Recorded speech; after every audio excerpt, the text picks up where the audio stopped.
A lot of people think ADHD is obvious. They picture someone who can't sit still, can't focus, and is clearly all over the place. But ADHD often looks much more subtle than that. So in this video, I'm going to walk you through the 5 signs of ADHD that are commonly missed, especially in adults and especially in people who seem high functioning on the outside. Welcome back. If you're new here, I'm Dr. Dan Sullivan. I'm a licensed naturopathic medical doctor, a certified functional medicine practitioner, and I also have ADHD myself. On this channel, I aim to educate and empower using evidence-based medicine and a root cause lens, looking beyond medication alone to better understand what's really driving ADHD symptoms. Before I get into these 5 signs, I want to make one thing clear. ADHD is a neurodevelopmental disorder, and the formal diagnosis is based on persistent patterns of inattention and/or hyperactivity, impulsivity that interfere with daily functioning. These symptoms have to be significant enough to create impairment, and they typically begin in childhood, even if someone is not diagnosed until much later. So the 5 signs I'm going to talk about here are not meant to replace a full evaluation, but they are very common patterns I see in people with ADHD,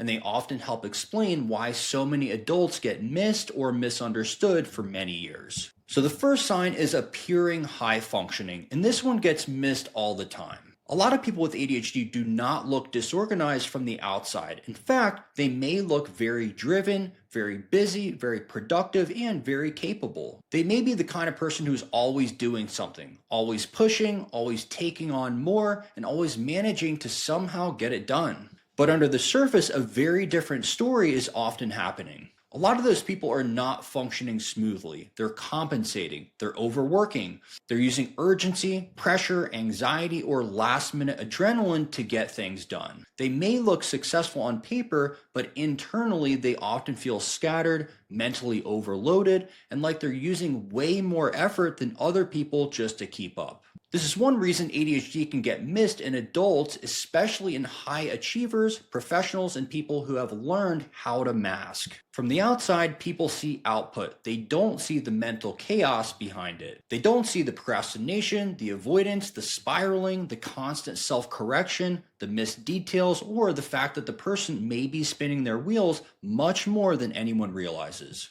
So high functioning does not necessarily mean well-regulated. Sometimes it means highly compensating.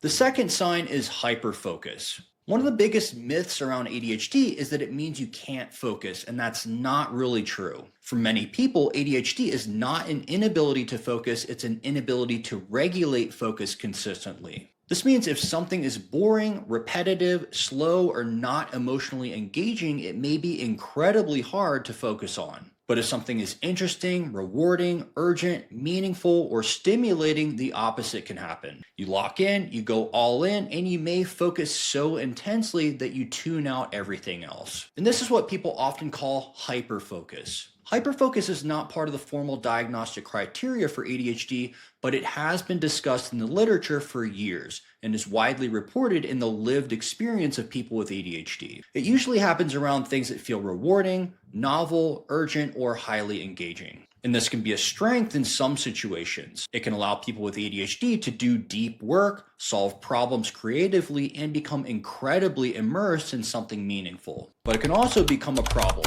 because hyperfocus can make you lose track of time, ignore your body, miss appointments, forget other responsibilities, and neglect important parts of life while you're completely absorbed in one thing. And that leads us directly into sign number 3, which is time blindness and difficulty with time management. This is another huge one. A lot of people with ADHD do not just struggle with time management in the usual sense. They struggle with feeling time accurately. Research has increasingly supported altered time perception as an important feature in ADHD. That can show up as underestimating how long things will take, losing track of time entirely, or feeling constantly surprised by the clock. And if you combine that with hyperfocus, it becomes even more obvious. You sit down to do one thing and suddenly 2 hours are gone. You think something will take 10 minutes and it actually takes 45. You mean to leave the house on time, but there's always just one more thing. You start getting ready too late because your brain has not fully registered how little time you actually have. And then the whole day starts to feel rushed and chaotic. This is one reason people with ADHD often struggle so much with planning,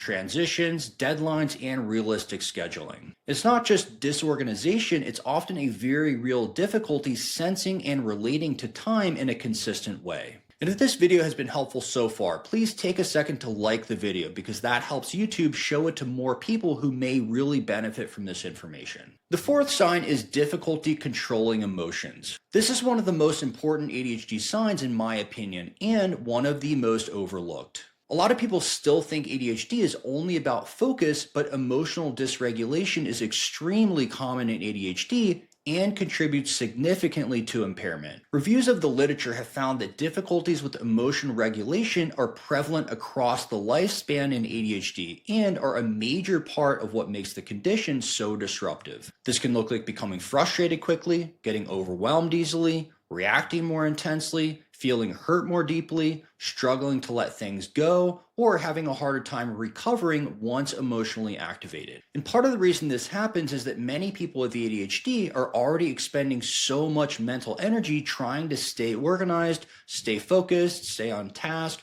remember things, and keep themselves regulated that there's simply less reserve in the tank left over for emotional resilience. So when stress hits, criticism happens, plans change, or something feels disappointing, the nervous system may react faster and more intensely. This is also why many people with ADHD describe feeling like they're too sensitive, when really what may be happening is that their brain is working with fewer regulatory reserves. This is actually a big enough topic that I made an entire separate video on ADHD and big emotions, so if this is something you relate to, I'll include the link to that video below so you can go deeper after this one. And the fifth sign is impulsive shopping or spending. This can absolutely be one of the signs that shows up in ADHD, especially in adults. Impulsivity is part of the core ADHD picture, and in adulthood it often shows up less as obvious hyperactivity and more as impulsive decisions, poor inhibition, novelty seeking, spending, risky behavior, or substance abuse. For a lot of people with ADHD, impulsive spending is not really about money. It's about dopamine. The purchase feels exciting, the risk feels stimulating, and the novelty can feel rewarding. And because the ADHD brain tends to seek stimulation when dopamine is low or inconsistent, it can grab onto behaviors that provide a quick reward even if they're not good long term. So this can look like impulsive shopping, overspending late at night, buying things for the hit of excitement, taking risks, gambling, experimenting with drugs, or reaching for stimulating behaviors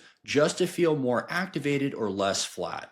This doesn't happen in everyone with ADHD, but when it does, it often makes a lot more sense once you understand the dopamine and impulsivity side of the condition. So to bring this all together, the 5 signs we talked about are appearing high functioning, hyperfocus, time blindness, emotional dysregulation, and impulsive spending or dopamine-seeking behavior. None of these signs alone diagnose ADHD, but they are very common ways ADHD shows up, especially in adults who may not fit the stereotype. And this is important because a lot of people get missed for years simply because they don't look like the version of ADHD that everyone expects. If you enjoyed this video, I'd also recommend watching my video on ADHD and big emotions next, because emotional dysregulation is one of the most common and overlooked parts of ADHD, and that video goes much deeper into that piece. And if you found this video helpful, subscribe for more videos on ADHD and natural mental health. And if you'd like to work with me to better understand the root causes behind your ADHD symptoms and build a more personalized plan,